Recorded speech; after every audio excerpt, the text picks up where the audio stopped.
warahmatullahi wabarakatuh. Salam sejahtera semua. Video pembelajaran ini dibuat untuk memenuhi tugas ujian tengah semester pada mata kuliah Pendidikan Kewarganegaraan yang diampu oleh Ibu Yunita Dwi Putri MIKOM. Saya Moza Suryanita dengan NIM 2523320061 akan menyampaikan materi dengan judul Konsep Dasar Negara dan Konstitusi. Materi ini terbagi menjadi 6 sub judul pembahasan yang penting. 1. Pengertian negara dan bangsa. 2. Teori terjadinya sebuah negara. 3. Bentuk negara dan pemerintahan. 4. Pengertian konstitusi. 5. Kedudukan dan sifat konstitusi. 6. Tujuan dan fungsi konstitusi. Kita akan masuk ke dalam sub materi pertama. 1. Pengertian negara dan bangsa.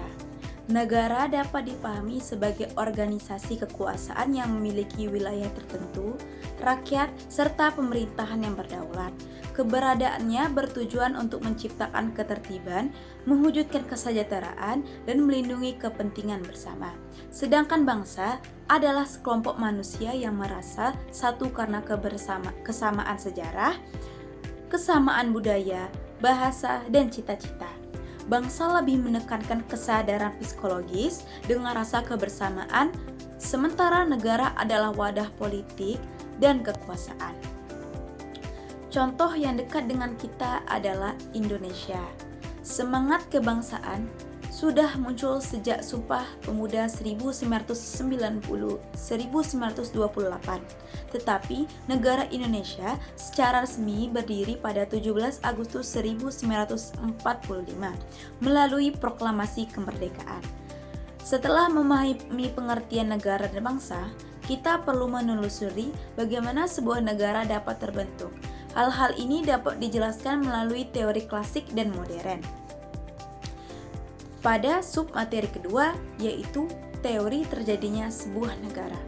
Para ahli mengemukakan berbagai teori mengenai lahirnya sebuah negara. Pertama adalah teori kekuasaan.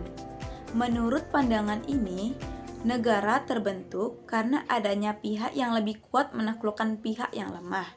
Kekuasaan menjadi dasar seperti yang terlihat pada masa-masa kerajaan atau penjajahan, di mana pemenang perang kemudian mendirikan negara untuk mempertahankan kekuasaan. Kedua, teori perjanjian masyarakat atau social contract.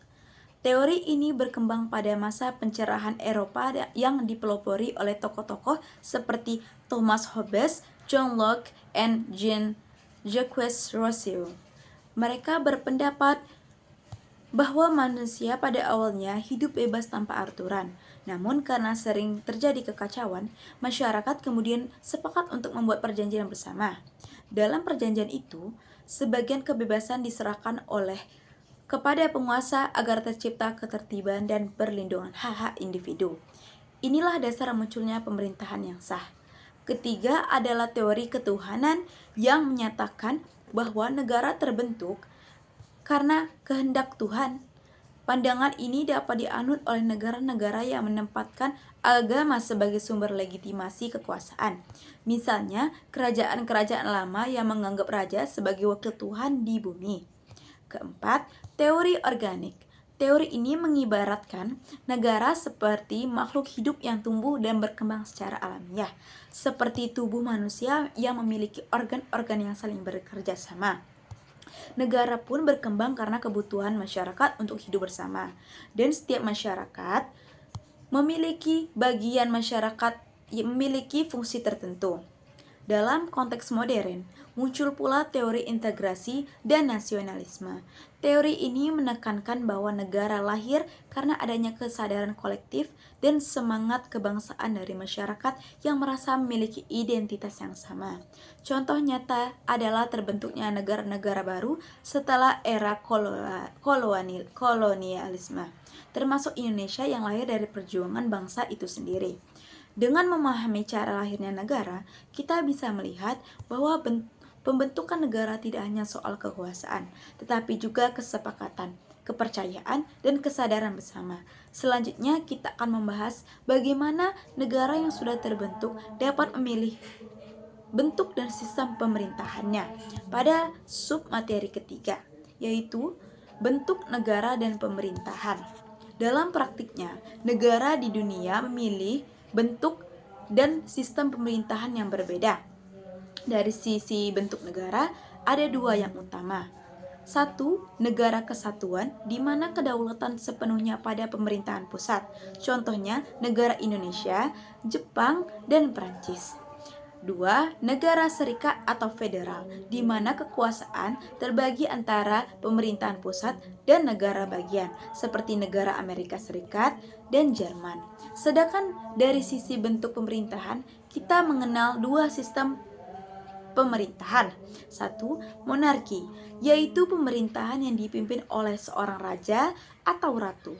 Monarki dapat bersifat absolut, di mana kekuasaan raja tidak dibatasi, atau konstitusional, di mana kekuasaan raja dibatasi oleh konstitusi, seperti di Inggris dan di Jepang. Republik, yaitu pemerintahan kekuasaannya berasal dari rakyat dan dipimpin oleh presiden atau perdana menteri. Republik sendiri dapat menggunakan sistem presidensial seperti di Amerika Serikat dan di Indonesia itu sendiri, atau parlementer seperti di Inggris. Setiap bentuk negara dan pemerintahan tentu membutuhkan aturan dasar yang menjadi pedoman agar kekuasaan dapat berjalan tertib. Aturan tertinggi itulah yang disebut konstitusi yang akan kita bahas pada submateri keempat ini. 4. Pengertian konstitusi. Konstitusi adalah hukum dasar tertinggi yang menjadi sumber dari segala peraturan perundang-undangan. Konstitusi dapat berbentuk tertulis seperti Undang-Undang Dasar atau tidak tertulis dalam bentuk kebiasaan yang diakui sebagai hukum. Konstitusi mengatur hal-hal mendasar seperti struktur pemerintahan, pembagian kekuasaan, hak dan kewajiban warga negara, serta mekanisme perubahan kekuasaan di Indonesia. Konstitusi tertulis kita adalah Undang-Undang Negara Republik Indonesia tahun 1945 yang menjadi pedoman utama dalam penyelenggaraan pemerintahan. Namun, konstitusi tidak hanya sekedar dokumen hukum. Ia memiliki kedudukan yang sangat tinggi dan sifat yang khas. 5. Kedudukan dan sifat konstitusi.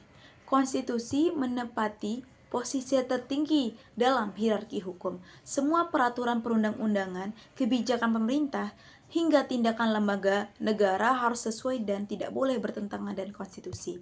Dari segi sifatnya, konstitusi dapat tertulis maupun tidak tertulis. Konstitusi tertulis berupa dokumen resmi seperti di Indonesia, yaitu UUD 1945. Sedangkan konstitusi tidak tertulis berbentuk konvensi atau kebiasaan yang tetap diakui, seperti praktik parlementer di Inggris.